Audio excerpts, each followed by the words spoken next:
الحمد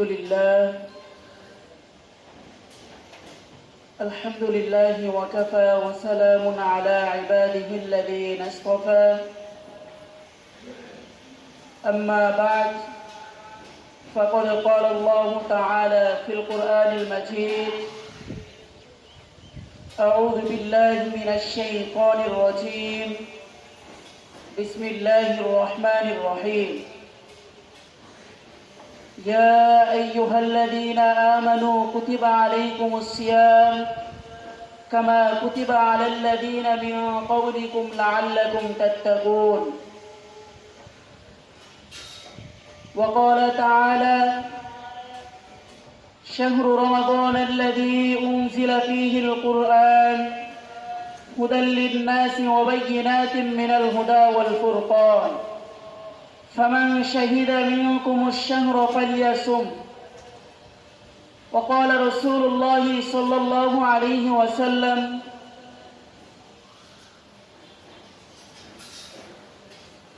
من صام رمضان إيمانا واحتسابا غفر له ما تقدم من ذنبه عن أبي أمامة رضي الله تعالى عنه قال قلت يا رسول الله مرني بعمل قال عليك بالصوم فإنه لا عدل له قلت يا رسول الله مرني بعمل قال عليك بالصوم فإنه لا عدل له أو كما قال عليه الصلاة والسلام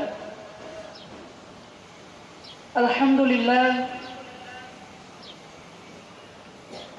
আল্লাহ পাক রব্বুল আলামিন আমাদেরকে পবিত্র মাহে রমজানের পূর্ববর্তী জুমা আদায় করার জন্য আজকের এই সাপ্তাহিক সর্বোত্তম শুক্রবার দিনে মসজিদে আসা, পাশাপাশি দিনই কিছু আলোচনা বলা এবং শোনার তৌফিক দান করেছেন। সেই জন্য সকলে দিল থেকে শুকরিয়া আদায় করি আলহামদুলিল্লাহ।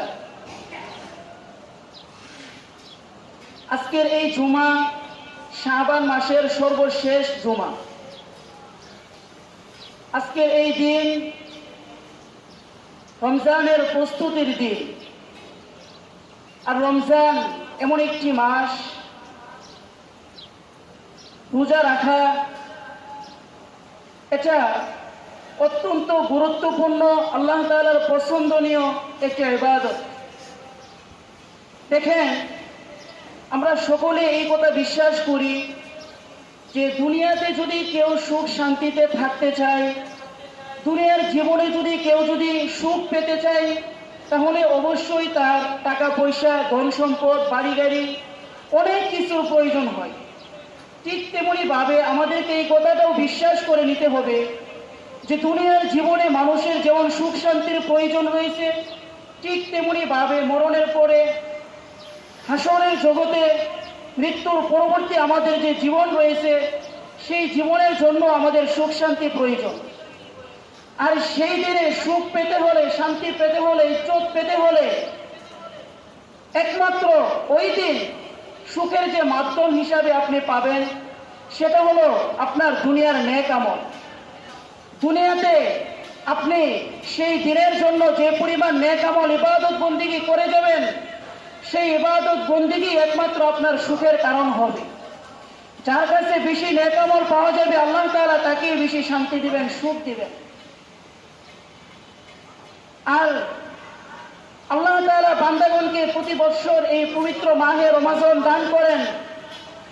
আল্লাহ তাআলা চান যে আমার একজন বান্দা সে সারা বৎসর যত ধরনের গুনাহের কাজ করেছে, সে সারাটি বৎসর সে তার জীবনকে খেলাই যেমনি ভাবে জীবনটা তার সময়টা নষ্ট করেছে, সেই গুনাহগুলো যেন ধুয়ে মুছে পরিষ্কার করে একমাত্র আল্লাহ তাআলার পবিত্র বান্দা হতে পারে, সেই জন্য প্রতি বছর আল্লাহ তাআলা আমাদেরকে পবিত্র মাহে রমজান দান করে। দেখেন, আল্লাহ তাআলা তার পবিত্র কালামুল্লাহ শরীফে বলেন, ইয়া আইয়ুহাল্লাযীনা আমানু কুতিবা আলাইকুমুস সিয়াম কামা কুতিবা আলাল্লাযীনা মিন ক্বাবলিকুম লাআল্লাকুম তাত্তাকুন। হে ঈমানদারগণ, তোমরা শুনে রাখো, যেমনি ভাবে তোমাদের পূর্ববর্তী উম্মতগণকে এই সিয়াম দান করা হয়েছিল, ঠিক তেমনি ভাবে তোমাদেরকেও সিয়াম দান করা হয়েছে। পূর্ববর্তী উম্মতদের উপর যেমনি ভাবে এই রোজাকে ফরজ করা হয়েছিল, ঠিক তেমনি ভাবে তোমাদের উপরও রোজাকে ফরজ করা হয়েছে। এর একমাত্র কারণ, একমাত্র লক্ষ্য এবং উদ্দেশ্য হলো লাআল্লাকুম তাত্তাকুন, যেন তোমরা মুত্তাকি হতে পারো, যেন তোমরা আল্লাহ ওয়ালা হতে পারো। আমাদের উপর শুধু এই রোজাকে ফরজ করা হয়েছে বিষয়টা এরকম না, বরং পূর্ববর্তী যত নবীগণের উম্মত অতিবাহিত হয়েছেন, সকল নবীগণের উম্মতের উপরও বিভিন্ন ধরনের, বিভিন্ন তরিকায়, বিভিন্ন পদ্ধতিতে তাদের উপরও রোজাকে ফরজ করা হয়েছিল। যেমন হযরত মারিয়াম আলাইহিস সালাতু ওয়াস সালামের জামানায় যে রোজা ছিল, ওই সময় রোজার বিধান ছিল ভিন্ন। কেমন ছিল? 16 পারার মধ্যে আল্লাহ তাআলা বলেন, ফাইম্মা তারাইন্না মিনাল বাশারি আহাদা ফাকুলি ইন্নী নাযারতু লিররহমান সাওমান ফালান উকাল্লিমাল ইয়াওমা ইনসিয়া। ওই সময় রোজার বিধান ছিল, রোজার ধরন ছিল এরকম যে কেউ যদি রোজা রাখতো সারাদিন সে কথা বলতে পারতো না। খাওয়া দাওয়া যেরকম বন্ধ ছিল রোজার কারণে, ঠিক তেমনি ভাবে তার কথাবার্তাও বন্ধ ছিল। এমনি ভাবে যারা ইহুদি রয়েছে, খ্রিস্টান রয়েছে, তাদের উপর রোজাকে ফরজ করা হয়েছিল।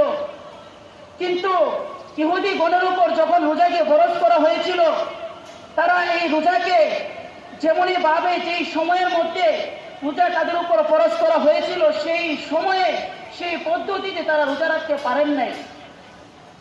তাদের উপরে যখন পবিত্র মাহে রমজান মাসে 30টি রোজাকে ফরজ করা হয়েছিল, তারা এই রমজানের 30টি রোজার পরিবর্তে শুধুমাত্র মুহররমের 10 তারিখে শুধু আসরের রোজাটাকেই তারা ফরজ মনে করেছিল।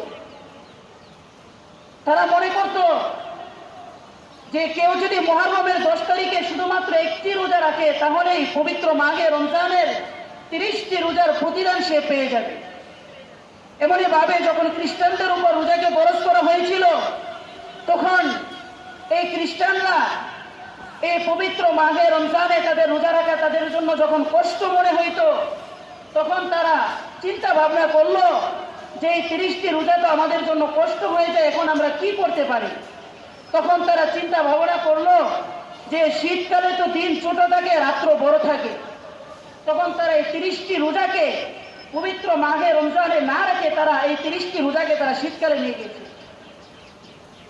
অতঃপর এই 30টি রোজা শীতকালে তারা আদায় করতে করতে এক পর্যায়ে তারা চিন্তা করলো যে হ্যাঁ, এই 30টি রোজা তো আমাদের জন্য এখন কোনো কষ্টই মনে হয় না। তখন তারা নিজেদের মন করে রোজা বাড়াইতে বাড়াইতে 30টির পরিবর্তে তারা 50টি রোজা রাখত। এক পর্যায়ে যখন তারা দেখলো যে 50টি রোজা তাদের জন্য কষ্ট হয়ে যায়, তখন তারা একবারে রোজা রাখাই বন্ধ করে দিয়েছে। নাউজুবিল্লাহ।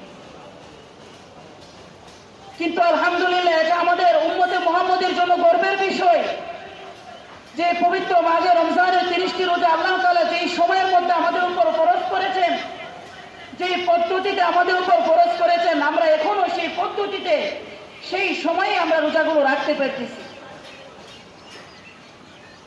আল্লাহ তাআলা ওনার সুন্দর একটি নিজাম হলো যে বান্দাগণ যে আমলকে তাদের উপর কঠিন মনে করবে, সেই আমল, সেই হুকুম, সেই বিধান আল্লাহ তাআলা বান্দাগণের উপর হঠাৎ করে নাজিল করেন নাই। হঠাৎ করে কঠিন কোনো বিধান বান্দাগণের উপর আল্লাহ তাআলা চাপিয়ে দেন না। এই জন্য আল্লাহ তাআলা এই রমজানের রোজাকে আমাদের উপর 4টি ধাপে ফরজ করেছেন। প্রথম ধাপে আল্লাহ তাআলা সাহাবায়ে কেরামকে রোজার অভ্যাস করিয়েছেন। রাসূল করিম সাল্লাল্লাহু আলাইহি ওয়াসাল্লাম প্রতি মাসে 3টি রোজা নফল হিসেবে আদায় করতেন। কানা রাসূলুল্লাহ সাল্লাল্লাহু আলাইহি ওয়াসাল্লাম ইয়াসুমু ফি কুল্লি শাহরিন 3 আইয়াম। রাসূল করিম সাল্লাল্লাহু আলাইহি ওয়াসাল্লাম শুধুমাত্র নফল রোজা রাখতেন, আইয়ামে বীজের রোজা। প্রতি মাসের 13, 14, 15 এই 3টি দিনে রোজা রাখতেন। সাহাবায়ে কেরামকে কখনো আদেশ করেন নাই যে এই 3টি দিনে তোমরাও রোজা রাখো। বরং রাসূল করিম সাল্লাল্লাহু আলাইহি ওয়াসাল্লাম তিনি নিজে রাখতেন এবং সাহাবায়ে কেরামকে দেখাইতেন। তিনি আমলের মাধ্যমে সাহাবায়ে কেরামকে বলতেন যে আমি প্রতি মাসে 3টি রোজা রাখি, আমার দেখা দেখি তোমরাও রাখো যেন তোমাদের অভ্যাস হয়। দেখেন, শুধুমাত্র অভ্যাসের কারণে সাহাবায়ে কেরামের জন্য যেন অভ্যাস হয়, সেই জন্য শুধুমাত্র নফল রোজা রাসূল সাল্লাল্লাহু আলাইহি ওয়াসাল্লাম রাখতেন। এরপরে দ্বিতীয় ধাপে এসে একাধিক রোজা বান্দাগণের উপর ফরজ না করে শুধুমাত্র আশুরার রোজাটা আল্লাহ তাআলা বান্দাগণের উপর ফরজ করেছে। রাসূল করিম সাল্লাল্লাহু আলাইহি ওয়াসাল্লাম যখন মদিনায় গেলেন, ফারাল ইয়াহুদা তাসুমু ইয়াওমা আশুরা, তখন রাসূল করিম সাল্লাল্লাহু আলাইহি ওয়াসাল্লাম গিয়ে দেখতে পেলেন যে যারা ইহুদিগণ রয়েছেন তারা আশুরার দিন রোজা রাখে। ক্বালা মা হাদা, তখন রাসূল প্রশ্ন করলেন, এই রোজা তোমরা কেন রাখো? এই আশুরার দিনের এরকম কি মহত্ব, কি গুরুত্ব রয়েছে তোমাদের কাছে?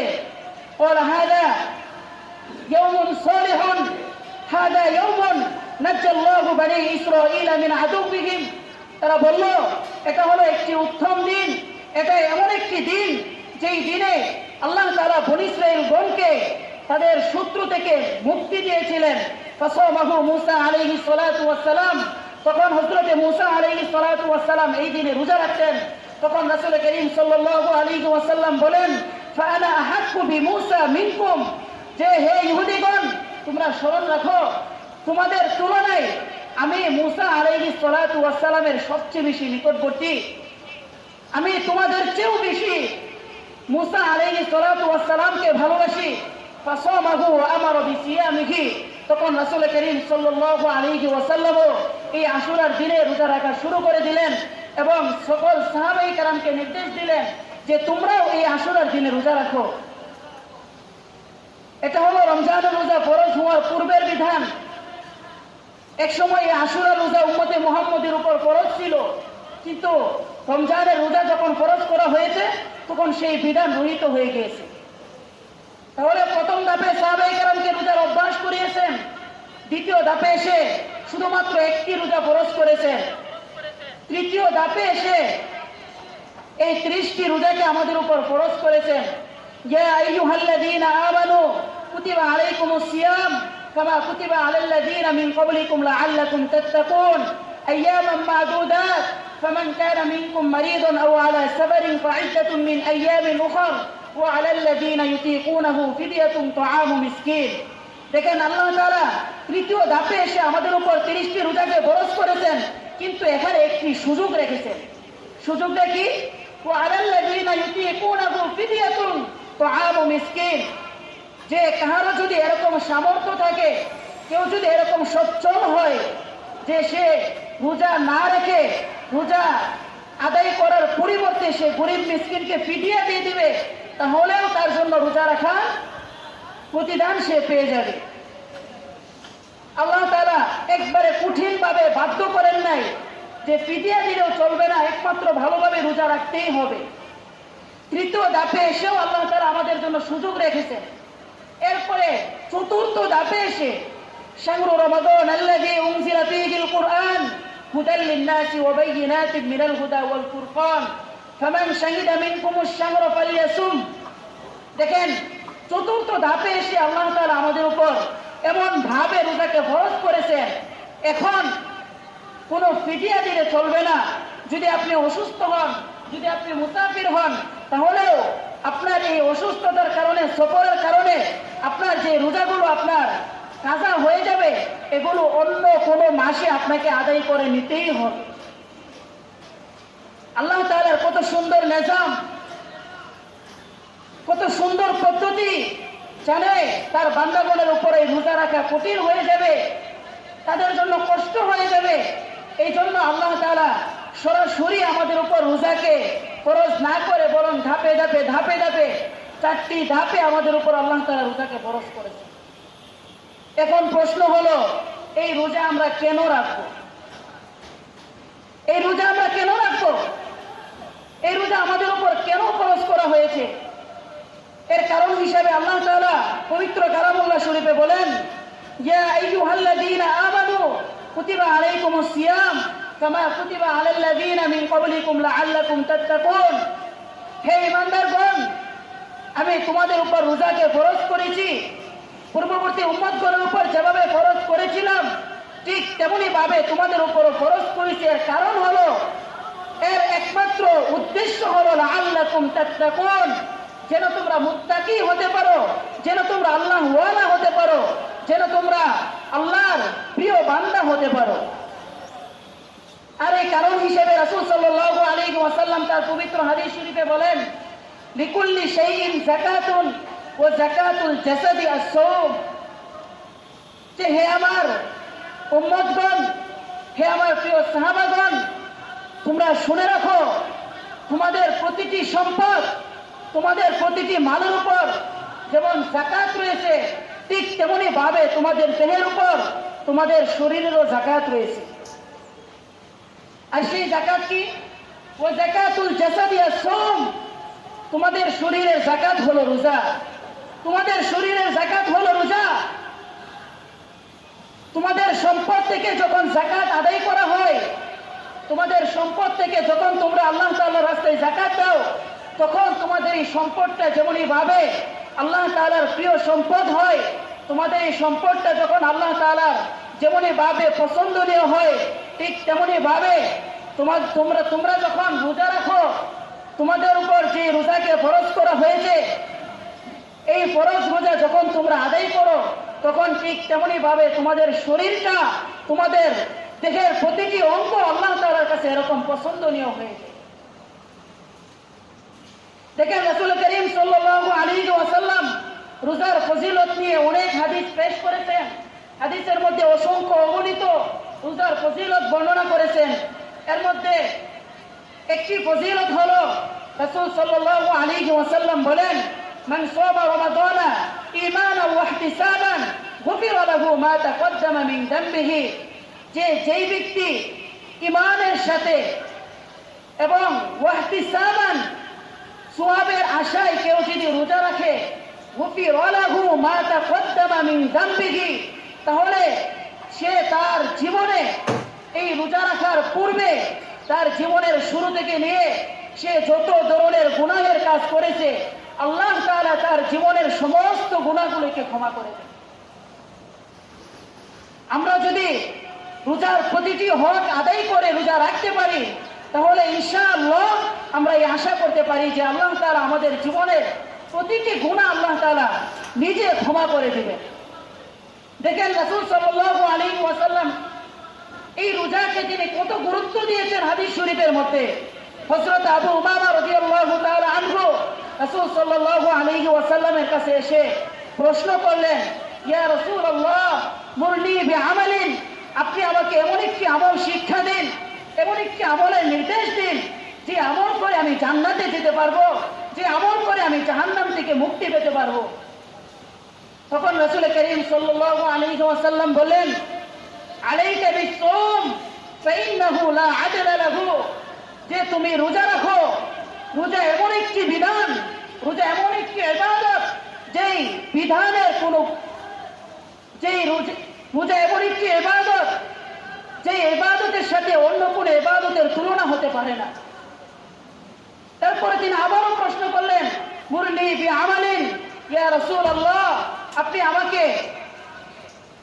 অন্য একটি ইবাদতের কথা বলেন। এই রোজা রাখার পরে এমন আরো কি ইবাদত রয়েছে, যে ইবাদত করে আমি সহজে জান্নাতে যেতে পারবো? দ্বিতীয়বার রাসূল সাল্লাল্লাহু আলাইহি ওয়াসাল্লাম একই উত্তর দিলেন, আলাইকা বিসসাওম ফাইন্নাহু লা ইদরা লাহু। যে তুমি রোজা রাখো, রোজার সাথে অন্য কোনো ইবাদতের তুলনা হতে পারে না। এই ফজিলতের হাদিস অসংখ্য অগণিত রয়েছে। অন্য এক হাদিসে রাসূল সাল্লাল্লাহু আলাইহি ওয়াসাল্লাম বলেন যে আসসিয়ামু জুন্নাতুন, আসসিয়ামু জুন্নাতুন কাজুন্নাতি আহাদিকুম মিনাল কিতাল। যে রোজা, এটা এমন একটা জিনিস, এটা হলো ঢাল স্বরূপ। তোমরা যুদ্ধের মধ্যে তোমাদের প্রতিপক্ষের আঘাত থেকে নিজেকে রক্ষা করার জন্য যেমনই ভাবে তোমাদের হাতে ঢাল ব্যবহার করে থাকো, ঠিক তেমনি ভাবে কেউ যদি ভালোভাবে ইমানের সাথে ইখলাসের সাথে একমাত্র আল্লাহ তাআলার জন্য কেউ যদি রোজা রাখতে পারে, তাহলে হাসরের ময়দানে তার হাতে এই রোজাটা ঢাল স্বরূপ থাকবে। যখন জাহান্নামের আগুন তাকে স্পর্শ করতে আসবে, তখন সে এই ঢাল দিয়ে জাহান্নামের আগুন থেকে সে নিজেকে রক্ষা করতে পারবে। এরপরে রাসূল করিম সাল্লাল্লাহু আলাইহি ওয়াসাল্লাম বলেন, ওয়াল্লাযী নাফসি বিয়াদিহি, আল্লাহ তাআলার শপথ করে রাসূল সাল্লাল্লাহু আলাইহি ওয়াসাল্লাম বলতেছেন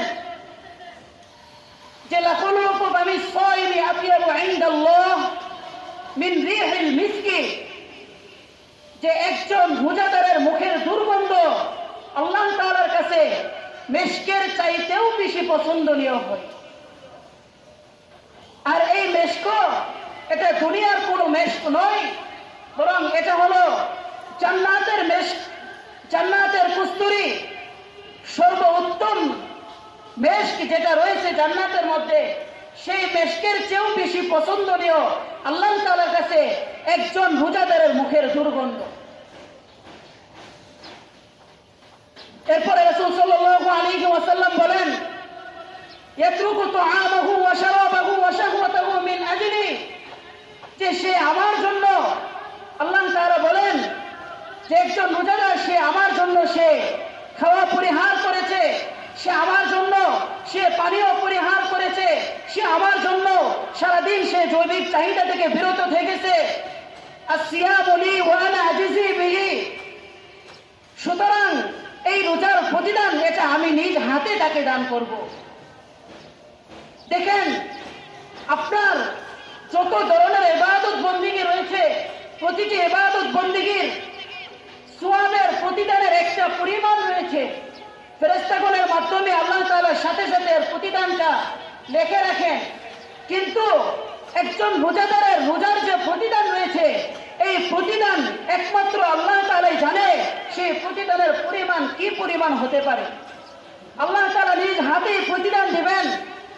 এখন এই প্রতিদানটা কত বড়, কত মূল্যবান, এটা একমাত্র আল্লাহ তাআলাই ভালো জানেন। এর পরিমাণ আল্লাহ তাআলা কোনো ফেরেশতা, কোনো মানুষের কাছে আল্লাহ তাআলা কোনোদিন পেশ করেন নাই। সুতরাং বোঝা গেল আল্লাহ তাআলা যত বড়, তার প্রতিদানটাও ঠিক তত বড় হবে। আরেক হাদিসের মধ্যে এসেছে যে রাসূল সাল্লাল্লাহু আলাইহি ওয়াসাল্লাম বলেন যে আল্লাহ তাআলা বলেন, কেউ যদি রোজা রাখে তাহলে তার প্রতিদান হিসাবে আমি নিজেই হয়ে যাব,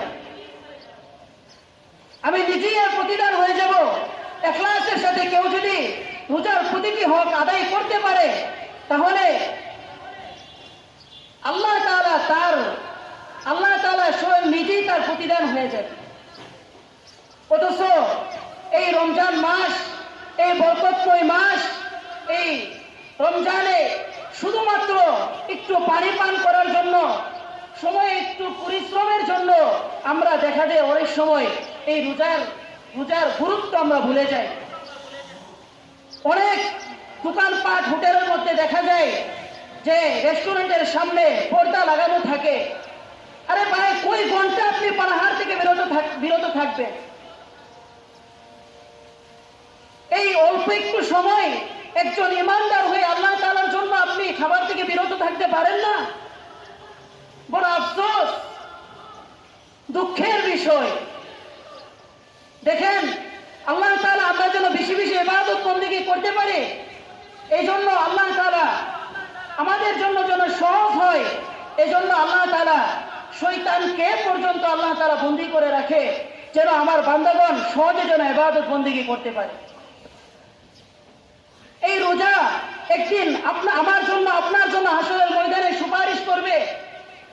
এই রোজা একদিন আল্লাহ তাআলার কাছে বলবে, ইয়াকুলু সিয়াম আই রব্বি বারাতুহু আত-তাআমা ওয়াশ-শাহাওয়াতি বিন-নাহারি ফাশাফি'নি ফীহি, হে আল্লাহ, আমি তাকে খাবার থেকে, পানাহার থেকে বিরত রেখেছি, তার জৈবিক চাহিদা থেকে আমি তাকে বিরত রেখেছি। আজকে আমি তার জন্য সুপারিশ করতেছি, আপনি তাকে ক্ষমা করে দেন, আপনি তাকে জান্নাত দান করেন। রাসূল করিম সাল্লাল্লাহু আলাইহি ওয়াসাল্লাম তিনি নিজে বলেছেন ক্বালা ফাইশাফাআনি, যেই রোজা এবং এই কোরআন যখন আমার আপনার জন্য সুপারিশ করবে, তখন আল্লাহ তাআলা নিজে এই সুপারিশ কবুল করে নেবেন। দেখেন, গুনাহের কাজ তো সারা বছর আপনি করেছেন, একটি মাস শুধুমাত্র গুনাহ থেকে বিরত থাকেন, একটি মাস শুধুমাত্র গুনাহ থেকে, সমস্ত অপকর্ম, সমস্ত বদঅভ্যাস থেকে বিরত থাকেন, ইনশাআল্লাহ আপনি দেখবেন এই এক মাসের ইবাদতের বরকতে সারা বছর আপনি সমস্ত গুনাহ থেকে বিরত থাকতে পারবেন ইনশাআল্লাহ। এই গুনাহের অনেক ক্ষতি হয়েছে, তার মধ্যে অন্যতম একটি ক্ষতি হলো, কোনো বান্দা যদি গুনাহের কাজ করে তাহলে এই গুনাহের কারণে সে আল্লাহ তাআলার তৌফিক থেকে মাহরুম হবে। হযরত হাফিজ হুজুর রাহমাতুল্লাহি আলাইহি বলেন যে অনেক সময় অনেক মুসলমান, অনেক মুসল্লিগণকে যদি নামাজের কথা বলা হয় যে ভাই নামাজের সময় হয়েছে, চলেন না একটু মসজিদে যাই, নামাজটা পড়ে আসি, তখন সে বিভিন্ন অজুহাত খুঁজে যে ভাই আমার কাপড় নাপাক, যে ভাই আমার জরুরত রয়েছে, আমার শরীর ভালো না। মনে রাখবেন, আপনি যে এই অজুহাত পেশ করলেন, আপনার কাপড় নাপাক, আপনার জরুরত রয়েছে, এটা কোনো অজুহাত নয়, এটা কোনো জরুরত নয়, বরং আপনার মসজিদে না যাওয়ার, নামাজ আদায় না করার কারণ হলো আপনি গভীরভাবে ফিকির করে দেখেন আপনার মধ্যে নিশ্চয়ই এমন কোনো গুনাহের বদঅভ্যাস হয়েছে যে গুনাহের বদঅভ্যাস আপনাকে নামাজে যাইতে বিরত রাখতেছে। আপনার মধ্যে এমন কোনো গুনাহের বদঅভ্যাস রয়েছে যেই গুনাহের বদঅভ্যাসের কারণে আপনাকে হাজারো ওয়াজ নসিহত করার পরেও আপনার ইবাদতের প্রতি আপনার মন ঝুঁকে না। আপনার মধ্যে নিশ্চয়ই এমন কোনো বদঅভ্যাস রয়েছে যেই বদঅভ্যাসের কারণে আপনার ধন সম্পদ রয়েছে, টাকা পয়সা রয়েছে, আপনার হাতে সময় রয়েছে, কিন্তু আপনার সম্পদ থেকে যাকাত আদায় করা হচ্ছে না। আপনার এত সম্পদ থাকা সত্ত্বেও আপনার দ্বারা হজের মতো গুরুত্বপূর্ণ একটি ইবাদত আপনার দ্বারা করা হচ্ছে না। আপনার নামাজ আদায় করার জন্য আপনার কাপড় নাপাক, এটা কোনো জরুরত হতে পারে না। আপনার যদি কোনো কাপড়ই না থাকে, একবারে পরনের মতো কোনো কাপড় নাই, তারপরেও ইসলাম আপনাকে নামাজ থেকে, ইসলাম আপনাকে এই নির্দেশ দেয় নাই যে আপনার যেহেতু কাপড় নাই সেই জন্য আপনাকে নামাজ আদায় করতে হবে না। সাহাবায়ে কেরামের দেখা গেছে স্বামী স্ত্রী শুধুমাত্র একটি কাপড়, স্বামী সেই কাপড় পরে মসজিদে গিয়ে নামাজ আদায় করছে, আর স্ত্রী উলঙ্গ ঘরের ভিতরে গর্তের মধ্যে বসিয়ে রাখছে। অতঃপর স্বামী নামাজ আদায় করার পরে সেই স্বামীর কাপড়টা খুলে স্ত্রীর গায়ে দিয়ে দিয়েছে এবং সে এই কাপড় পরেই সেই স্ত্রীও নামাজ আদায় করতেছে। সুতরাং এই ধরনের কোনো অজুহাত নামাজ থেকে বিরত থাকা, অন্যান্য ইবাদত বন্দেগী থেকে বিরত থাকার কোনো কারণ হতে পারে না।